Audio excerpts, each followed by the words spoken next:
Baptis Tabatan. Gereja ini adalah tempat orang yang disempurnakan di dalam kasih karunia-Nya. Selamat bersama diproses sebagai murid-murid Kristus yang sejati. Dijangkau, dilatih, dan diutus. Kemudian selanjutnya menjangkau, melatih, dan mengutus hingga Kristus datang kembali kali yang kedua. Kami menyambut dengan sukacita saudara-saudari yang baru pertama kali bergabung. Selamat beribadah dan semangat bertumbuh di dalam iman yang kuat, tulus, ikhlas, murni serta kuat, kokoh dan tidak tergoyahkan. Tuhan Yesus memberkati. Selamat pagi Bapak Ibu serta saudara-saudara sekalian. Shalom. Puji Tuhan, pada pagi ini kita boleh bersama-sama kembali beribadah meskipun masih secara online di bulan Juli. Kita tidak terasa sudah ada pandemi ini 1 tahun lebih. Tapi yakinlah bahwa Tuhan Allah menciptakan segala sesuatu yang ada di dunia ini baik adanya. Bahkan Tuhan Allah sudah mengutus anaknya yang tunggal untuk menebus dosa-dosa kita.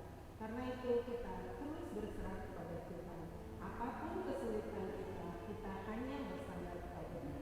Karena Dia adalah Allah yang setia. Kita menyanyikan lagi Allah yang setia.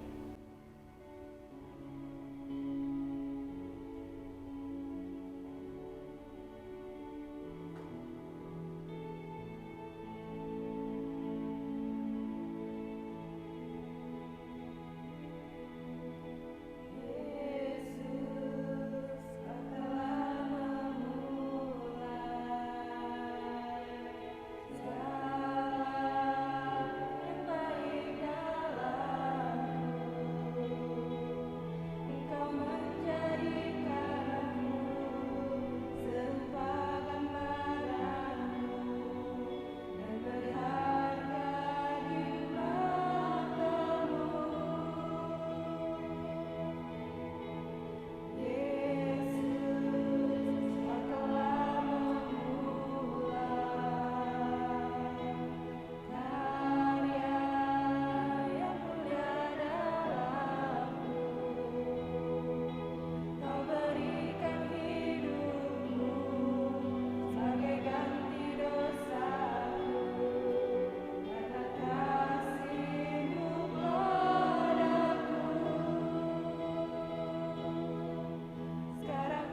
hidup kita sudah di tangan Tuhan. Kita selalu menyadarkan hidup kita kepada Tuhan. Hiduplah makin rapat dengan Tuhan, karena kita terus berseru pada Tuhan. Tuhan yang akan menyertai langkah kehidupan kita. Makin rapat.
Saudara yang dikasih Tuhan, mari kita satu dalam doa.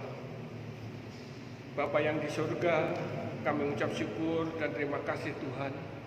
Untuk pagi ini kami boleh ada di tempat ini untuk satu hati berdoa bagi bangsa dan negara kami. Terlebih ya Tuhan, kami mengucap syukur atas kasih-Mu dan penyertaan-Mu sepanjang hari yang telah kami lewati. Sebelum kami berdoa, kami mohon ampun atas segala dosa dan pelanggaran kami, atas segala hal yang menyukakan hati Tuhan. Bila kami kudus, kami layak menghadap hadirat-Mu yang kudus. Bapa, kami datang berdoa untuk negara kami, kiranya lawatan Tuhan menyertai perjalanan bangsa kami, sehingga COVID Corona yang sedang melanda negara kami akan Tuhan singkirkan, Tuhan angkat dari negara kami, sehingga negara kami bebas dari COVID Corona. Kami menyerahkan untuk Presiden kami, kiranya Tuhan memberkati, berikan hikmat marifat yang datangnya dari Tuhan, sehingga apa yang dilakukan sesuai dengan kehendak-Mu, sehingga baik bagi seluruh bangsa dan negara kami. Kiranya Tuhan melindungi Presiden kami dari segala ancaman bahaya. Berkati untuk Wakil Presiden, para Menteri, anggota DPR, MPR, anggota MA, Kejaksaan Agung. Bila mereka boleh bekerja dengan sungguh-sungguh, dengan takut akan Tuhan. Jauhkan mereka dari korupsi ya Tuhan. Berkati juga TNI Polri dalam menjaga persatuan dan kesatuan negara kami. Kiranya mampu melakukan tugas-tugasnya dengan benar dan baik, bisa memberantas segala terorisme, radikalisme, dan pengacau keamanan. Hanya kepada-Mu Tuhan kami menyerahkan aparat keamanan kami. Bapa, kami juga berdoa untuk gabungan Gereja Baptis Indonesia, kiranya penyertaan dan pertolongan Tuhan, sehingga para pemimpin GGBI bisa melakukan tugas-tugas pelayanan dengan baik, sesuai dengan rencana dan kehendak-Mu ya Tuhan. Kami juga berdoa untuk virus corona yang sedang melanda bagi teman-teman kami, baik di Gereja Baptis di Indonesia maupun teman-teman kami khususnya di gereja-gereja di Jabatara. Ya Tuhan, kiranya lawatan Tuhan yang boleh menyembuhkan mereka dari virus corona ini. Kami yakin dan percaya kasih-Mu yang menyertai mereka dan yang akan mengangkat semua penyakit yang saat ini dialami saudara-saudara kami. Bapa, hanya kami menyerahkan, karena kasih Tuhan yang boleh menyembuhkan saudara-saudara kami. Kami berdoa untuk gerejamu di tempat ini, Gereja Baptis Indonesia Papaton. Berkati untuk setiap pelayanan yang ada di gereja. Kami menyerahkan pelayanan Pos PI di Tanjung Morawa. Berkati Pendeta Posma dengan jemaat di sana. Biarlah ada kesehatian di dalam melaksanakan pelayanan maupun tugas-tugas yang menjadi beban dari jemaat Tanjung Morawa. Berkati untuk Pak Posma, biarlah bisa melakukan tugasnya dengan baik dan ada kerjasama dengan para jemaat. Kami menyerahkan untuk pembangunan gereja, kiranya Tuhan memberkati sehingga bisa terselesaikan, karena dana yang dibutuhkan juga akan dicukupkan oleh Tuhan. Terima kasih Tuhan, kami berdoa untuk Pos PI di Ciawi, kiranya Tuhan memberkati setiap pelayanan di sana.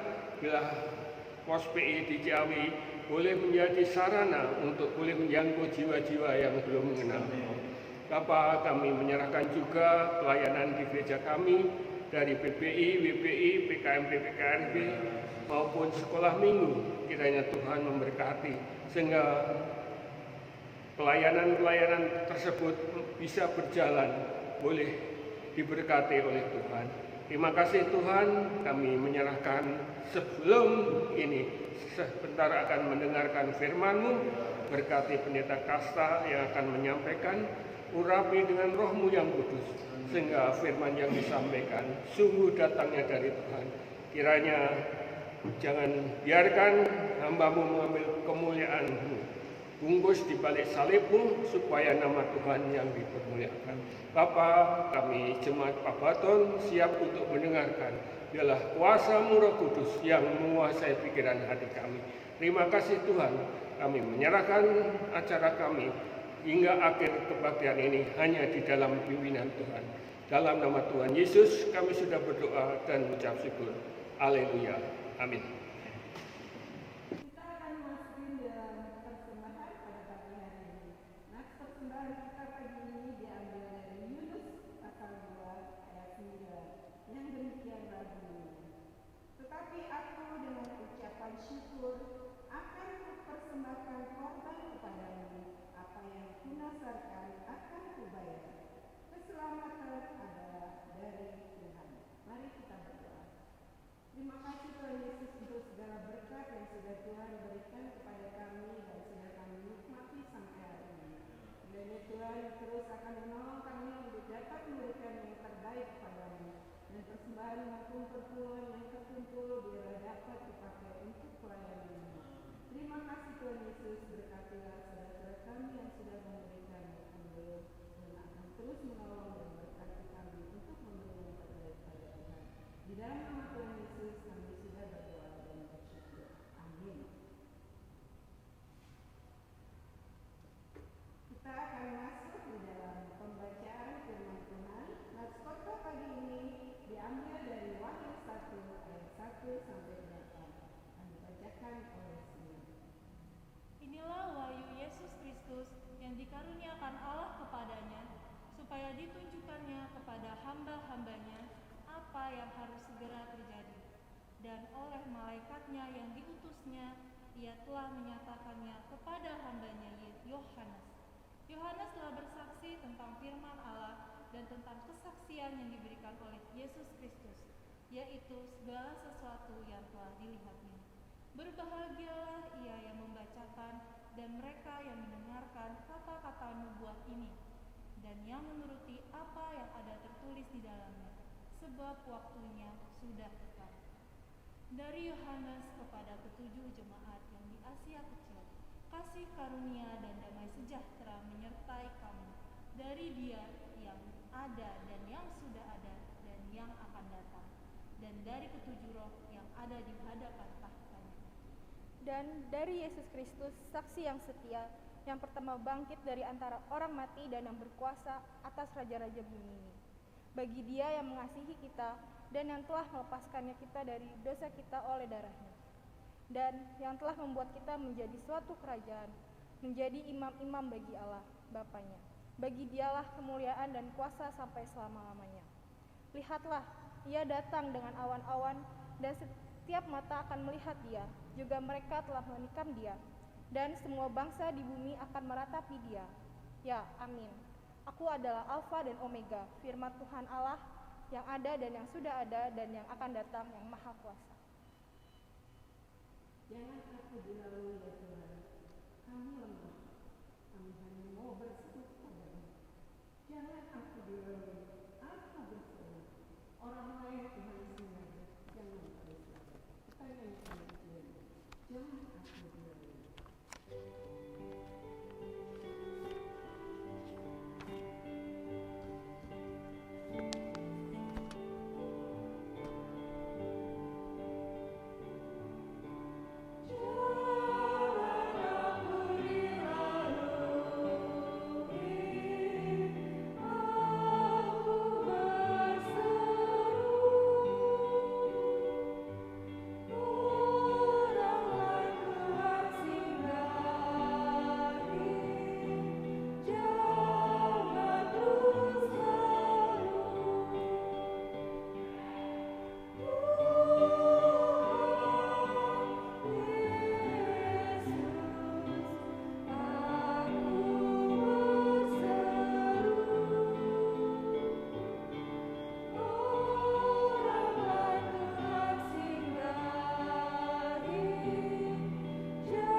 Shalom, selamat hari Minggu. Selamat berbakti, selamat memuji dan memuliakan Tuhan kita, Yesus Kristus. Doa kami setiap jemaat Tuhan dimanapun berada dalam keadaan baik, dalam sukacita, dalam damai sejahtera dari Tuhan kita, Yesus Kristus. Puji Tuhan, kita telah memasuki di bulan Juli. Di bulan Juli ini kita akan belajar bersama-sama tentang Kitab Wahyu. Dan pada hari ini kita akan belajar tentang pendahuluan kitab Wahyu, yaitu Wahyu 1 ayat 1 sampai ayat yang ke-8. Di sini saya memberi judul firman Tuhan kepada ketujuh jemaat. Nah, apa yang ditujukan kepada ketujuh jemaat dan bagaimana isi daripada pendahuluan kitab Wahyu, kita akan belajar bersama-sama. Kita satu hati, kita berdoa. Bapak, kami bersyukur Tuhan buat hari yang luar biasa. Kalau sampai hari ini Tuhan masih memperkenankan kami untuk datang kepada Engkau, menikmati kasih-Mu, menikmati hadirat-Mu. Meskipun Tuhan, hari ini kami masih beribadah secara online, kami masih beribadah di rumah-rumah kami, tapi kami percaya rencangan Tuhan senantiasa menjadi rencangan terbaik buat kami. Biar Tuhan melawat kami lewat kuasa Roh Kudus-Mu Tuhan. Kau bekerja dengan dahsyat dan luar biasa. Lewat firman-Mu kami dipulihkan, lewat firman-Mu kami dibaharui, lewat firman-Mu ya Bapa, kami terus berjalan dalam rancangan-Mu yang ajaib dan luar biasa. Bagi-Mu Tuhan segala hormat, kemuliaan dan kuasa sampai selama-lamanya. Dalam nama Yesus kami siap mendengar firman-Mu. Haleluya, amin. Nah, Bapak Ibu Saudara, Yohanes menerima wahyu, ya, wahyu tentang Yesus Kristus kepada ketujuh jemaat yang ada di Asia Kecil. Tadi kita sudah membaca tentang Wahyu 1 sampai ayat 1 sampai 8. Biasanya orang kepo dengan masa depannya, betul nggak? Ya, sehingga banyak orang sangat minat sekali untuk datang kepada peramal lalu menanyakan tentang masa depan mereka. Ya. Tetapi masalah terjadi justru ketika orang datang kepada peramal.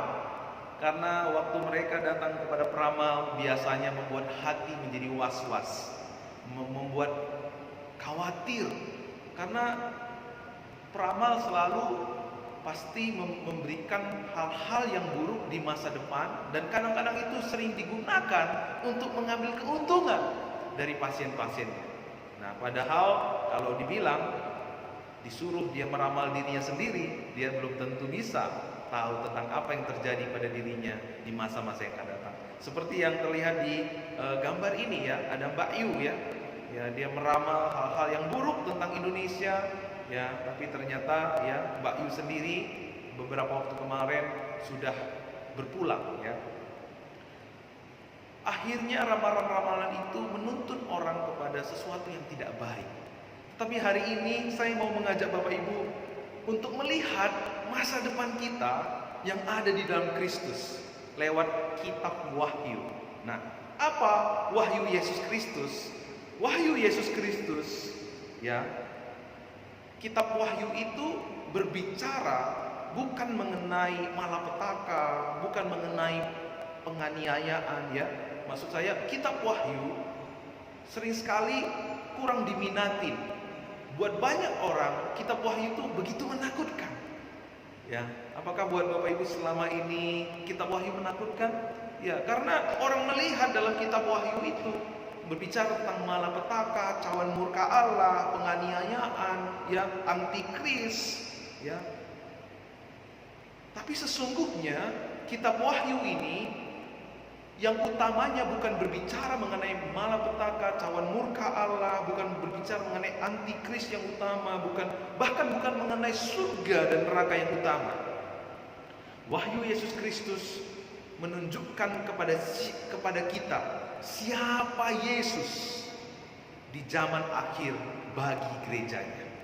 Siapa Yesus di zaman akhir bagi gerejanya, ya. Di zaman akhir kita melihat begitu banyak tantangan, begitu banyak persoalan, ya, dan kita bisa melihat keadaan dunia ini bukannya semakin baik, tetapi semakin buruk. Semakin banyak kesulitan-kesulitan yang dihadapi, mulai dari bencana alam, mulai dari pandemi, ya, penyakit, kecelakaan, kesulitan untuk mendapatkan makanan, ya. Kita bisa melihat juga bagaimana dunia memprediksi beberapa tahun akan datang akan terjadi kelaparan, resesi, dan lain sebagainya. Nah, ini semua adalah alat iblis untuk membunuh dan membinasakan, supaya manusia was-was, supaya manusia khawatir, dan mereka mulai berputus asa. Nah, tadi saya katakan iblis bekerja untuk membunuh, mencuri, dan membinasakan, ya. Sebab kita hidup di dunia, kenapa ini semua terjadi? Kenapa terjadi kesulitan-kesulitan yang semakin nyata di depan mata kita? Karena dunia ini sudah jatuh. Kita hidup di dunia yang sudah jatuh, ya. Akan binasa dengan segala keinginannya, ya.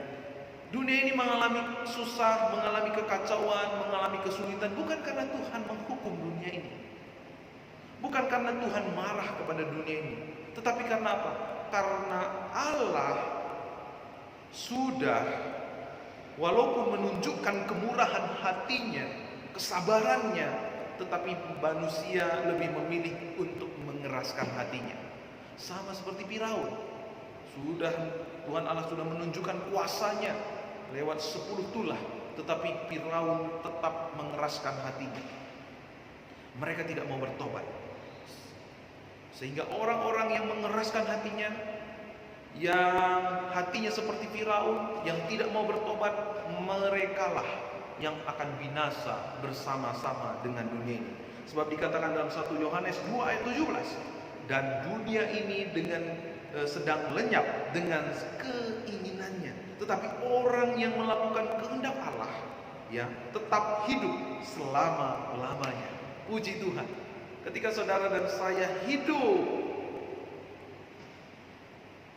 dalam kehendak Allah, maka kita akan melihat ya penyertaan, perlindungan Tuhan sempurna di dalam kehidupan kita.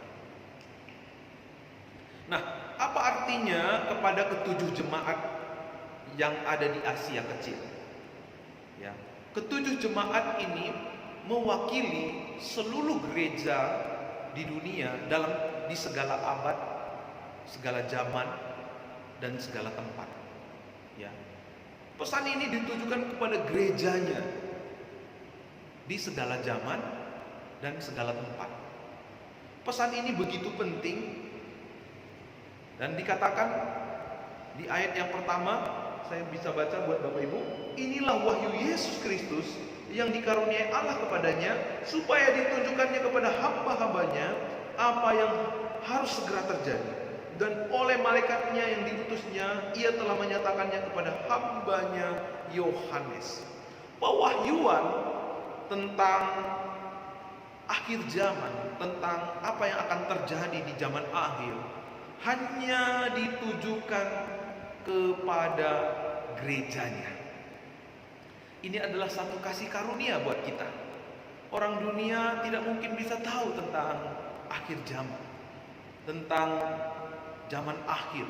Tetapi saudara dan saya sebagai gerejanya menerima kasih karunia lewat kitab Wahyu. Karena lewat kitab Wahyu akan ditunjukkan kepada kita apa yang akan terjadi, apa yang akan terjadi kepada gerejanya, apa yang akan Allah lakukan kepada gerejanya. Ya. Dan dikatakan tadi ditujukan kepada hambanya, kepada gerejanya. Jadi ingat, kalau ada orang di luar sana yang mengatakan sesuatu tentang akhir zaman, pasti itu bukan dari Tuhan. Karena hal tentang zaman akhir hanya disampaikan kepada gerejanya dan kepada hamba-hambanya. Dan ini satu bentuk perhatian dan kepedulian Allah kepada gerejanya. Ya, kita tahu ya, tadi kita sudah bicara bahwa zaman ini nggak mungkin semakin baik, keadaan dunia ini nggak mungkin semakin baik. Tetapi Tuhan ingin menguatkan jemaatnya, menguatkan gerejanya, bahwa orang-orang yang hidup dalam kehendak Tuhan pasti hidupnya terpelihara sempurna di dalam kasih Tuhan. Ia pasti menjamin dan membuat perbedaan antara gerejanya dengan orang-orang dunia ini. Nah, pesan ini pada waktu itu juga ditujukan oleh orang-orang percaya di zaman Yohanes, yang waktu itu juga mengalami kesulitan yang besar. Kesulitannya apa? Mereka dianiaya, mereka ditindas. Ada yang disalibkan terbalik, ada yang dimasukkan kepada gelanggang yang luas, lalu mereka diberi makan, dikejar-kejar oleh singa dan dimakan oleh singa. Lalu orang-orang yang menontonnya, mereka tertawa-tawa sambil berpesta.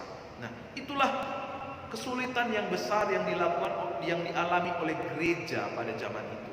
Ya, Yohanes sendiri juga mengalami ketertindasan.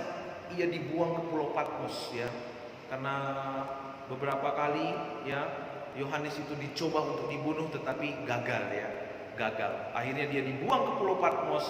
Lalu di Pulau Patmoslah Yohanes menerima wahyu tentang Yesus Kristus di akhir zaman. Ya, jadi pesan ini juga ditujukan kepada jemaat pada waktu itu yang mengalami ketertindasan dan kesulitan yang besar. Ya, Tuhan ingin menguatkan mereka bahwa orang-orang yang ada di dalam Kristus ada dalam perhatian Tuhan. Bahwa orang-orang yang ada dalam Kristus, ya, ada kekuatan yang senantiasa Tuhan sediakan. Jaminan buat gerejanya ada kekuatan untuk melewati semua keadaan yang akan terjadi. Ya. Gereja Tuhan juga pada masa kini juga mengalami banyak ketertindasan. Mungkin kita di Indonesia tidak separah orang-orang Kristen yang ada di Cina, ya. Tetapi lewat surat Wahyu ini Tuhan ingin memberi kita kekuatan bahwa orang-orang yang ada dalam Kristus dijamin ada kekuatan untuk melewati segala keadaan yang akan terjadi. Di tengah-tengah malapetaka, hukuman yang menimpa dunia, ya, karena di pasal 15 kita bisa juga melihat bagaimana ada nubuat tentang malapetaka yang akan menimpa dunia. Tetapi ada satu jaminan buat kita. Di ayat yang ketiga dikatakan berbahagia. Berbahagialah ia yang membacakan dan mereka yang mendengarkan kata-kata nubuat ini, yang akan menuruti apa yang ada tertulis di dalamnya, sebab waktunya sudah dekat. Apa yang terjadi buat orang-orang yang menerima pewahyuan Yesus Kristus? Apa yang terjadi buat gereja yang menerima pewahyuan tentang Yesus Kristus? Mereka akan berbahagia. Di saat orang-orang dunia mengalami ketakutan, di saat orang-orang dunia mengalami kecemasan, mengalami was-was, kekhawatiran, tetapi di saat itu ada kebahagiaan, ada damai sejahtera yang bekerja di dalam kehidupan orang percaya. Orang-orang yang menerima pewahyuan Yesus Kristus, mereka menerima kekuatan, penghiburan untuk setia sampai akhir. Mengapa? Mengapa? Mengapa berbahagia? Di dalam kitab Wahyu ini, kalau Bapak Ibu perhatikan, ada 7 kata berbahagia. Kebahagiaan artinya apa? Apa arti kata 7? 7 itu sempurna. Artinya orang-orang yang memiliki hidup dari pewahyuan tentang Yesus Kristus, ia akan berbahagia. Meskipun situasi sulit, meskipun situasi susah, Tuhan menjamin kebahagiaan. Tuhan menjamin damai sejahteranya. Tuhan menjamin sukacitanya buat orang-orang yang ada di dalam Kristus. Kebahagiaannya sempurna. Kebahagiaan yang bukan seperti yang diberikan oleh dunia. Ya, kebahagiaan yang memampukan kita untuk bertahan dalam segala situasi. Mampu bertahan sampai akhir. Nah, mengapa berbahagia? Sebab Ia yang berkuasa pasti akan datang. Kristus akan datang. Ya, tadi juga kita baca bagaimana Ia datang di ayat yang ke-7. Lihat, Ia datang dengan awan-awan dan setiap mata akan melihat Ia. Juga mereka yang telah menikam Dia, dan semua bangsa di bumi akan meratapi Dia. Ya, amin. Nah, saudara, semua bangsa di muka bumi akan meratapi Dia. Sebab pada waktu itu Yesus datang. Artinya Ia menepati janjinya. Dan kita yang hidup dari pewahyuan tentang Yesus Kristus, kita akan menang. Nah, kalau Bapak Ibu perhatikan, ada 8 kali kata menang di dalam kitab Wahyu ini. Artinya apa? Pada akhirnya, meskipun orang-orang percaya kelihatannya ditindas, kelihatannya dipersulit, tetapi pada akhirnya kemenangan ada di pihak orang-orang yang percaya. Bahkan dikatakan selanjutnya, kalau Bapak Ibu lihat di pasal yang ke-11 ayat 18, ayat yang ke-14 18, 13 ayat yang ke-22, ya, dan seterusnya, orang, ya, pasal 12 ayat 22, ya, 14 ayat 13, orang yang menerima pewahyuan di dalam Yesus Kristus, mereka akan menerima upah, ya, menerima upah. Jadi bagaimana kita bisa menerima hidup dari pewahyuan tentang Yesus Kristus? Di dalam ayat yang ketiga jelas dikatakan, orang yang berbahagia itu adalah orang yang membacakan, mendengarkan, dan menaatinya. Kita akan menerima pewahyuan tentang Yesus Kristus ketika kita membaca kitab Wahyu, ketika kita mendengar kitab Wahyu, dan ketika kita menaatinya, ya. Bagaimana kita bisa mendengar tentang kitab Wahyu? Bagaimana kita bisa membaca, bisa menaati kitab Wahyu? Ya. Di dalam kitab Wahyu sendiri, di sana ada perasa dikatakan roh, ya. Dikatakan roh di sini ada 8 kali. Artinya apa? Sangat penting bagi orang percaya untuk mendengar tuntunan Tuhan lewat Roh Kudus yang berbicara lewat hamba-hamba Tuhan, yang juga berbicara lewat kitab Wahyu. Jadi kita pasti akan berbahagia lewat pewahyuan Yesus Kristus di akhir zaman. Sebab Yesus Kristus itu jelas dikatakan di dalam pasal yang pertama ini. Dikatakan dari Dia yang ada dan yang sudah ada dan yang akan datang, dan dari ketujuh roh yang ada di hadapannya. Nah, siapa Yesus Kristus? Mengapa disingkapkan tentang Yesus Kristus oleh kitab Wahyu ini? Karena orang yang mengenal Yesus, mereka akan menjadi pribadi yang kuat. Dikatakan yang ada. Siapa Yesus? Yang ada dan yang sudah ada dan yang akan datang. Dan dari Yesus Kristus saksi yang setia. Dia adalah saksi yang setia. Dia adalah yang pertama bangkit dari antara orang mati. Dia yang berkuasa atas raja-raja di bumi. Dia yang mengasihi kita dan yang telah melepaskan kita dari dosa kita. Dia yang membuat kita menjadi suatu kerajaan, menjadi imam-imam bagi Allah.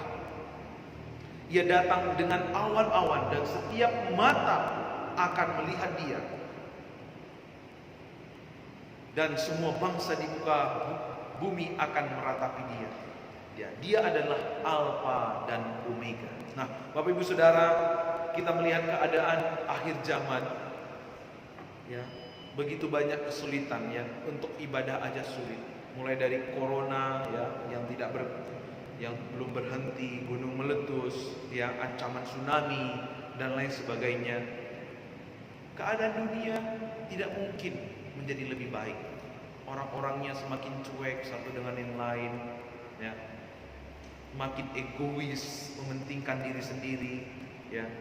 Tetapi Tuhan berjanji, orang-orang yang menerima pewahyuan Yesus Kristus, mereka akan berbahagia.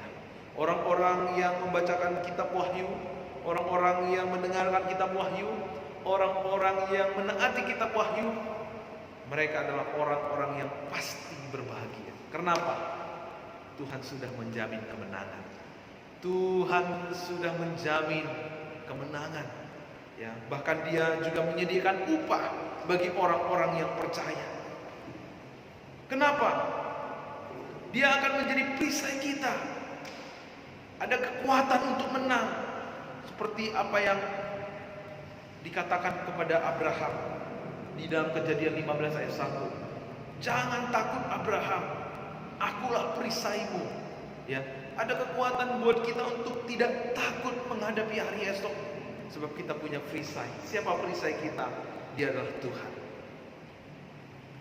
Sama seperti pelajaran kita 2 minggu yang lalu, kalau bejana tanah liat itu di dalamnya ada harta berharga, maka bejana tanah liat itu ada dalam perhatian, ada dalam pemeliharaan, ada dalam perlindungan Sang Pemelihara. Kalau di dalam hidup kita ada iman, ada Injil, itulah harta yang berharga. Maka perhatian Tuhan, perlindungan Tuhan, pemeliharaan Tuhan tertuju buat saudara dan saya. Ia telah menggenapi janjinya, maka ia akan menepatinya, maka ia akan menyatakan, ya, dia adalah perisai bagi kita.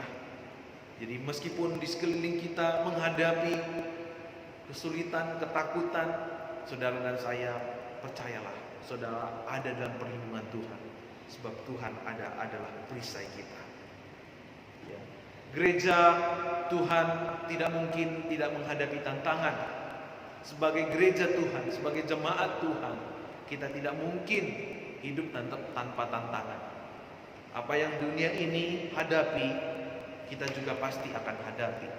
Tetapi satu hal yang harus ada dalam keyakinan kita, kita punya Yesus Kristus.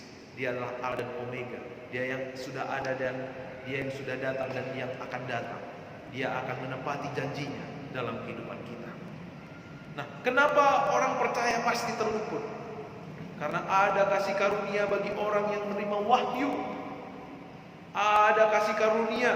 Nah, kalau Bapak Ibu perhatikan dari ayat yang keempat, dari Yohanes kepada ketujuh jemaat yang di Asia Kecil, kasih karunia dan damai sejahtera menyertai kamu dari Dia yang ada dan yang sudah ada. Ada kasih karunia yang menyertai kita. Kalau ada kasih karunia yang menyertai kita, apa yang kita takutkan? Ya. Sebab di dalam kasih karunia kita dibenarkan. Kita yang ada dalam kasih karunia, kita tidak lagi hidup seperti dunia ini yang ada di bawah hukuman. Tetapi kita yang hidup di bawah kasih karunia, hidup dalam kebenaran. Karena Dia yang membenarkan kita. Amin. Ya. Puji Tuhan. Dia yang membenarkan kita. Kutuk dosa dan pelanggaran kita sudah ditanggungkannya 2021 tahun yang lalu. Minggu yang lalu kita belajar, kita telah menerima perjanjian yang baru. Di dalam perjanjian yang baru tidak ada lagi yang menjadi bagian kita. Bagian kita hanya menerima. Kenapa? Bagian kita sudah ditanggung dalam tubuh anaknya Yesus Kristus. Dia tidak mengingat-ingat lagi dosa-dosa kita. Kenapa? Dia telah mengingat dosa dan pelanggaran kita dalam tubuh anaknya Yesus Kristus.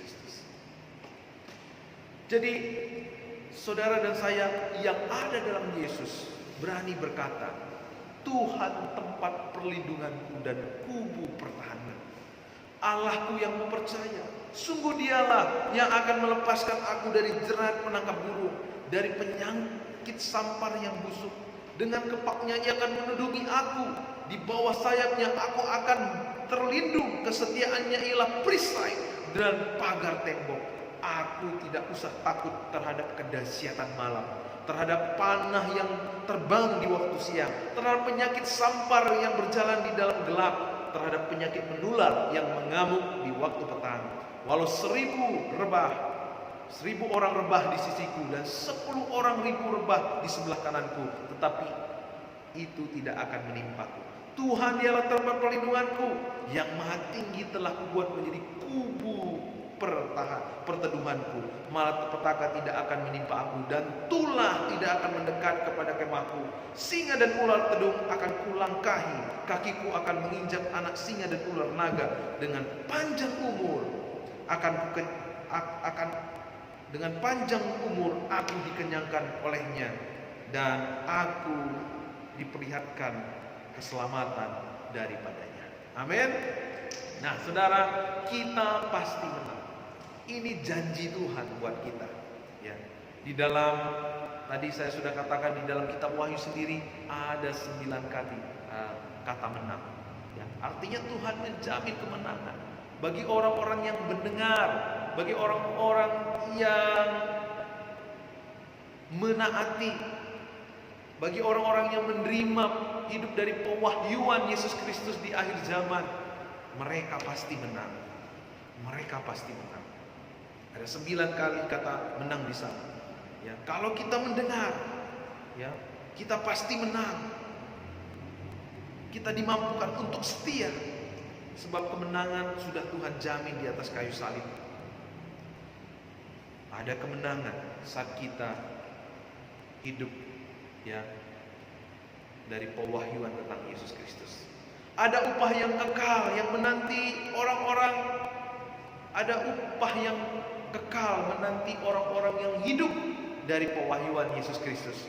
Wahyu 22 ayat 12, sesungguhnya aku datang segera dan aku membawa upahku untuk membalaskan kepada setiap orang menurut perbuatannya. Jadi ada upah.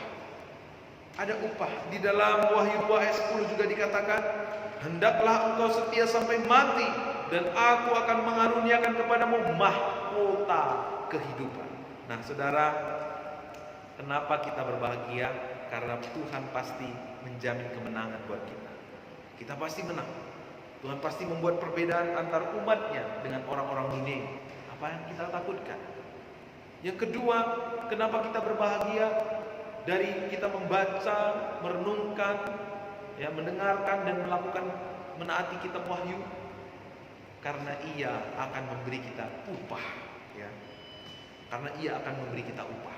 Kalau kita pasti menang dan mendapatkan upah, seharusnya saudara dan saya berani berkorban, berani pikul salib, berani bayar harga. Karena untuk kita selamat memang kita hanya percaya, tetapi untuk saudara dan saya menjadi pemenang, untuk saudara dan saya menerima upah, saudara dan saya harus berani bayar harga. Kita akan menjadi orang Kristen yang teruji murni. Meskipun orang sekeliling kita berbalik meninggalkan Yesus, maka ada kekuatan bagi orang-orang yang hidup dari pewahyuan tentang Yesus Kristus di akhir zaman untuk setia sampai akhir. Inilah rahasia kekuatan iman yang dimiliki oleh gereja Tuhan pada zaman Kaisar Nero dan Kaisar Domitian.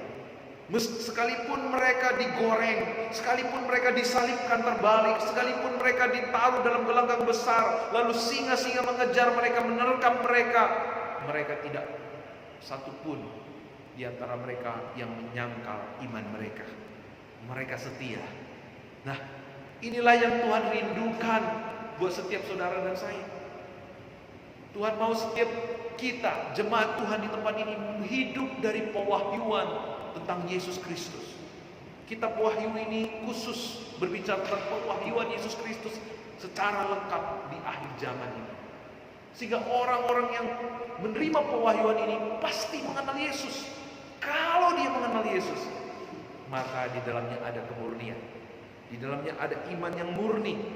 Ada kekuatan untuk kita untuk setia sampai akhir. Sebab dia yang menjamin kemenangan. Sebab dia yang tidak pernah lalai memperhitungkan upahnya bagi kita. Bagaimana kehidupan iman kita selama ini? Saya mau kasih tahu Bapak Ibu bahwa banyak orang tidak sadar bahwa banyak orang Kristen sedang menuhankan dirinya sendiri. Mau melayani, mau melakukan kebaikan, mau beribadah, kalau semuanya itu menguntungkan dirinya sendiri. Mau melayani kalau sesuai dengan perasaannya, mau berbuat baik kalau sesuai dengan keinginannya. Ya. Kalau kita hidup dengan cara demikian, maka sesungguhnya kita sedang menuhankan diri kita sendiri. Kita memberi supaya diberkati, kita melayani supaya kita diberkati.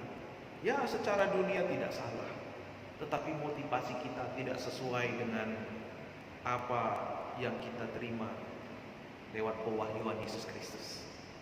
Dia yang telah menghapus dosa kita, Dia yang menjamin hidup kita, Dia yang adalah Alfa dan Omega, Dia penguasa alam semesta. Ya, pantaskah kita untuk datang kepadanya hanya untuk kepentingan diri kita? Nah, seharusnya orang-orang yang benar-benar hidup memang orang-orang yang hidup benar-benar menerima pewahyuan Yesus Kristus, seharusnya mereka tidak lagi hidup dengan demikian. Mereka berani bayar harga karena tahu bahwa pada akhirnya setiap jerih payah mereka tidak akan pernah menjadi sia-sia. Karena mereka tahu bahwa setiap apa yang mereka lakukan ujung-ujungnya senantiasa membawa kepada kemenangan. Nah, mari apapun situasi sulit yang sedang kita hadapi, baik di tengah-tengah keluarga kita, baik di tengah-tengah masyarakat, baik di tengah-tengah lingkungan, ya, ingat bahwa semuanya itu ujung-ujungnya akan membawa kita kepada kemenangan. Setiap pengorbanan kita, setiap kerelaan kita tidak akan pernah menjadi sia-sia. Mulai sekarang marilah hidup sebagai gerejanya.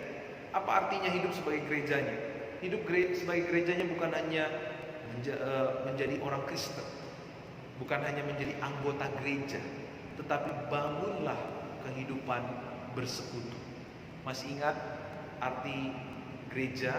Ya, kita pernah belajar tentang Sikem, ya, tentang kota perlindungan, ya. Yang dimaksud gereja itu adalah persekutuan, fellowship, hidup bersekutu. Kita saling menguatkan, saling memperhatikan, saling mendoakan, saling memotivasi satu dengan yang lain. Inilah kota perlindungan kita. Kalau kita dalam kota perlindungan, kita aman. Orang-orang yang berlari kepada kota perlindungan, mereka aman dari penuntut darah. Demikian, kalau Bapak Ibu Saudara dan saya menjadi gereja Tuhan, hidup dalam persekutuan, saudara ada dalam perlindungan yang maha tinggi. Jadilah orang yang hidup dari pewahyuan Yesus Kristus. Mari, apa artinya kita hidup dari pewahyuan Yesus Kristus? Milikilah hati yang haus dan lapar untuk mengenal Yesus Kristus. Karena orang-orang yang mengenal Yesus Kristus, mereka lah orang-orang yang kuat, teguh, kokoh di dalam iman. Tetapi orang-orang yang hanya mengenal Yesus dari kulit-kulitnya, merekalah yang akan mudah disesatkan.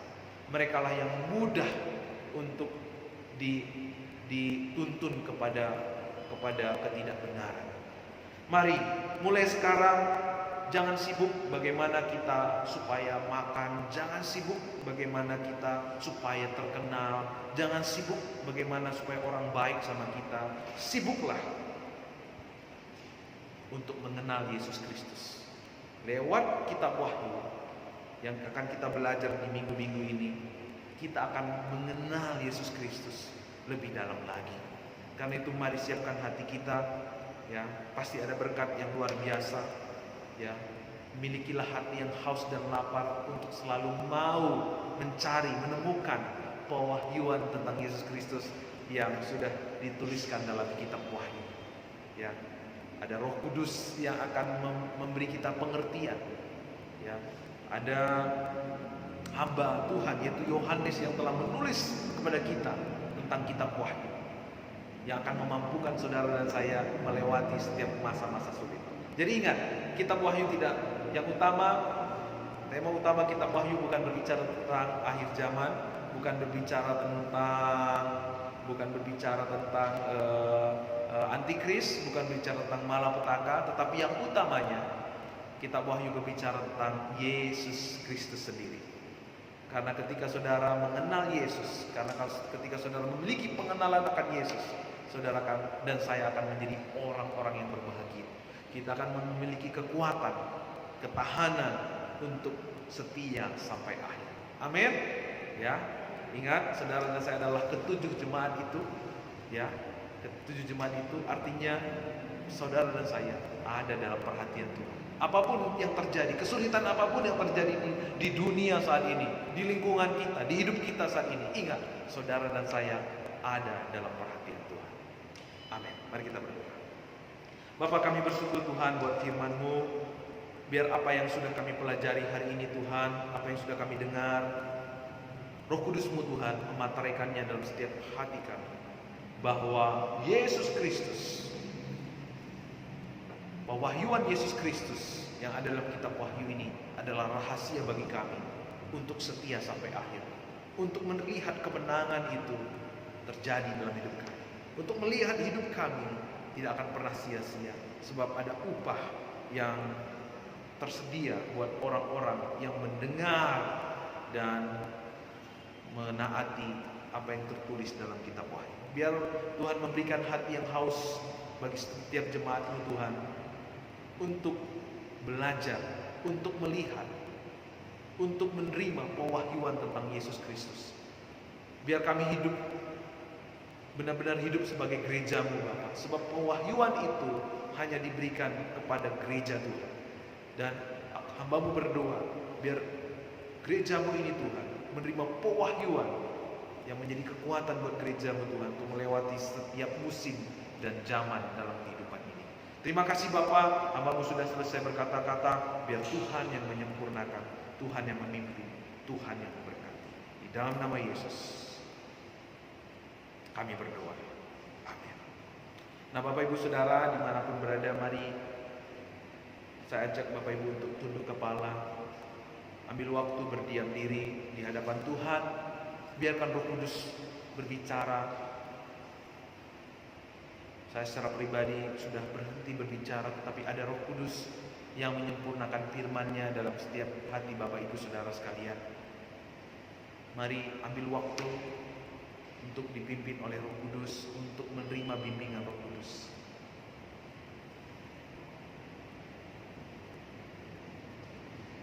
Bapak, kami mengucap syukur buat hari Minggu yang luar biasa.